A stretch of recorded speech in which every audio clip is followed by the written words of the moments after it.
Não, não pode ser verdade. Murmurou Sofia, a voz tremendo como as águas do Douro ao entardecer, enquanto segurava a velha fotografia nas mãos trêmulas. Os olhos de Ana, outrora cheios de paixão, agora se enchiam de um medo antigo, um segredo enterrado há décadas que ameaçava destruir tudo o que haviam construído.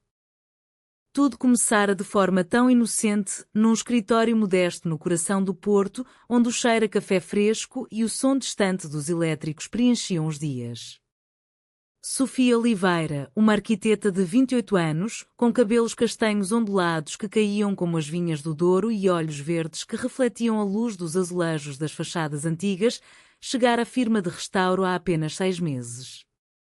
Era uma mulher determinada, filha de uma família tradicional de Gaia, do outro lado do rio, onde as caves de vinho do Porto guardavam segredos tão antigos como as barricas de carvalho.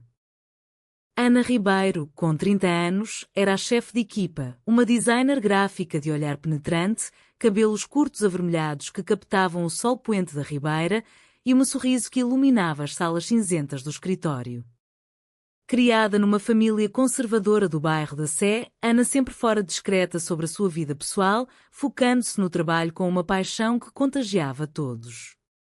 As duas começaram como colegas, trocas de ideias sobre projetos de restauro de edifícios históricos, cafés partilhados na pausa do almoço, risos sobre os atrasos dos fornecedores.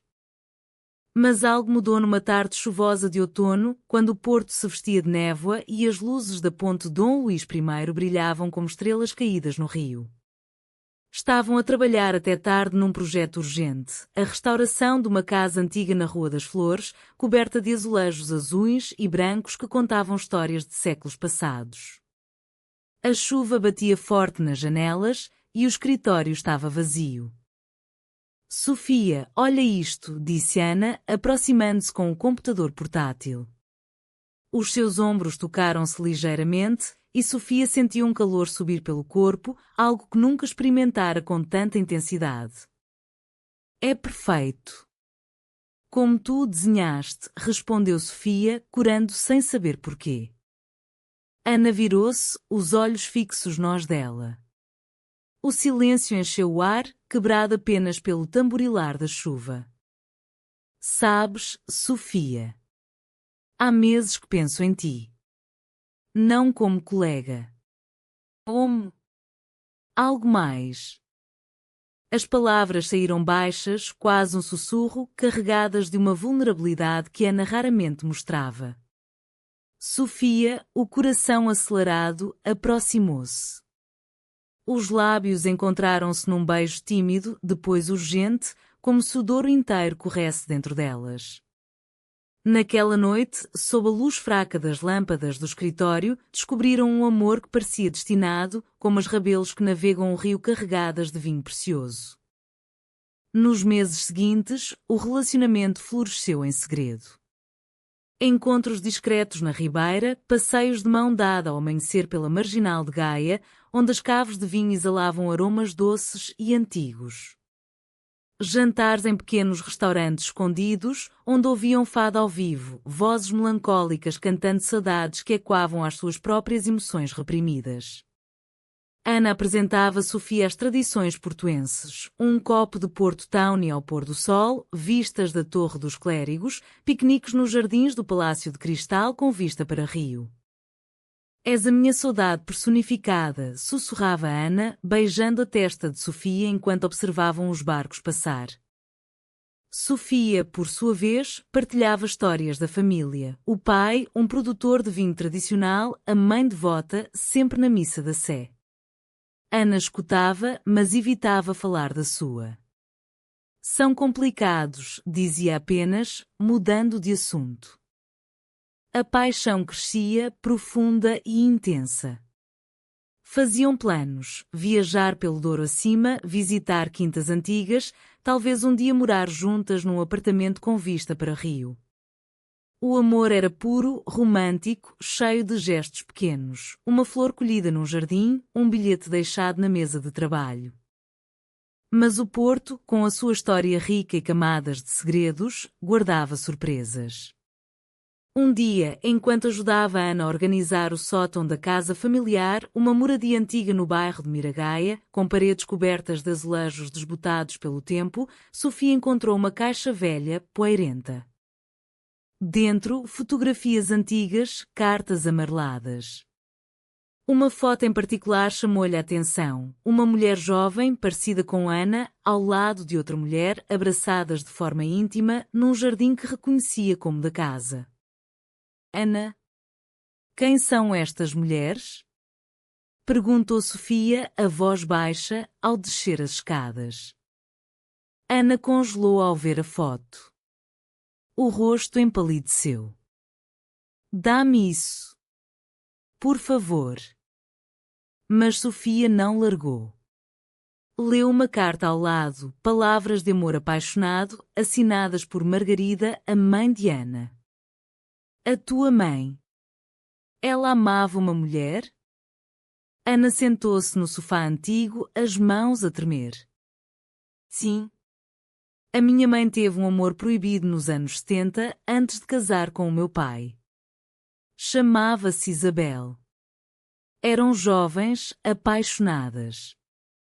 Mas a família dela, a minha avó, descobriu. Ameaçou deserdá-la, mandou-a para um convento por uns meses. Ela cedeu, casou com o meu pai por pressão. Nunca foi feliz. Morreu jovem, com o coração partido. Lágrimas rolavam pelo rosto de Ana. E o pior. A Isabel era prima da tua mãe, Sofia. Prima distante, mas da família Oliveira. Elas conheceram-se numa festa familiar em Gaia. O segredo destruiu as duas famílias. Houve uma ruptura total. A minha mãe nunca falou disso, mas eu encontrei as cartas quando era adolescente. Foi assim que percebi. Que eu era como ela. Sofia sentiu o mundo girar. A sua família, tão tradicional, católica, com missas aos domingos e jantares familiares ruidosos, escondia o mesmo segredo. A traição não era recente, era um eco do passado, uma ferida que nunca cicatrizara. Então, as nossas famílias odeiam-se por causa disso? Por um amor como o nosso? Ana sentiu a dor visível nos olhos. Sim. E se souberem de nós? Vai ser a mesma história. O meu pai nunca perdoou a vergonha da mãe. A tua família culpa a outra por ter corrompido a prima. O conflito explodiu. Sofia confrontou a mãe por telefone, palavras duras trocadas sobre tradição e família.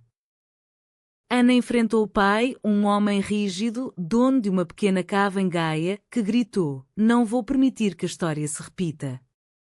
Essa oliveira é veneno. As famílias opuseram-se ferozmente. Ameaçaram deserdar, cortar contactos. Amigos do escritório sussurravam, o porto pequeno demais para segredos. Sofia e Ana sofreram noites de choro, dúvidas, o medo de perderem tudo. Mas o amor, profundo e resiliente como as raízes das vinhas do Douro, uniu-as mais. Numa noite de inverno, sob a ponte Dom Luís I iluminada, de mãos dadas apesar do frio. Não vou desistir de ti, disse Sofia, a voz firme. O passado não nos define. Nós somos diferentes. O Porto mudou, Portugal mudou. Ana sorriu, lágrimas de emoção. Juntas, contra tudo. Como o rio que corre para o mar, livre. Meses depois, enfrentaram as famílias juntas. Uma conversa tensa numa cava em Gaia, com copos de Porto tremendo nas mãos. Palavras duras, lágrimas, mas também revelações. O pai de Ana admitiu a dor da esposa, a mãe de Sofia confessou saudades da prima perdida. Não foi fácil. Houve rupturas, reconciliações lentas. Mas o amor prevaleceu. Sofia e Ana mudaram-se para um apartamento na Ribeira, com vista para o Douro, paredes decoradas com azulejos restaurados por elas próprias. Anos mais tarde, casaram-se numa cerimónia simples nos jardins do Palácio de Cristal, rodeadas de amigos, com o rio como testemunha. As famílias, aos poucos, aceitaram. O segredo do passado tornou-se uma ponte, não uma barreira. No Porto Eterno, onde o fado canta saudades e esperanças, duas mulheres encontraram a sua felicidade, um amor que curou feridas antigas, provando que o coração humano, como o vinho do Porto, melhora com o tempo.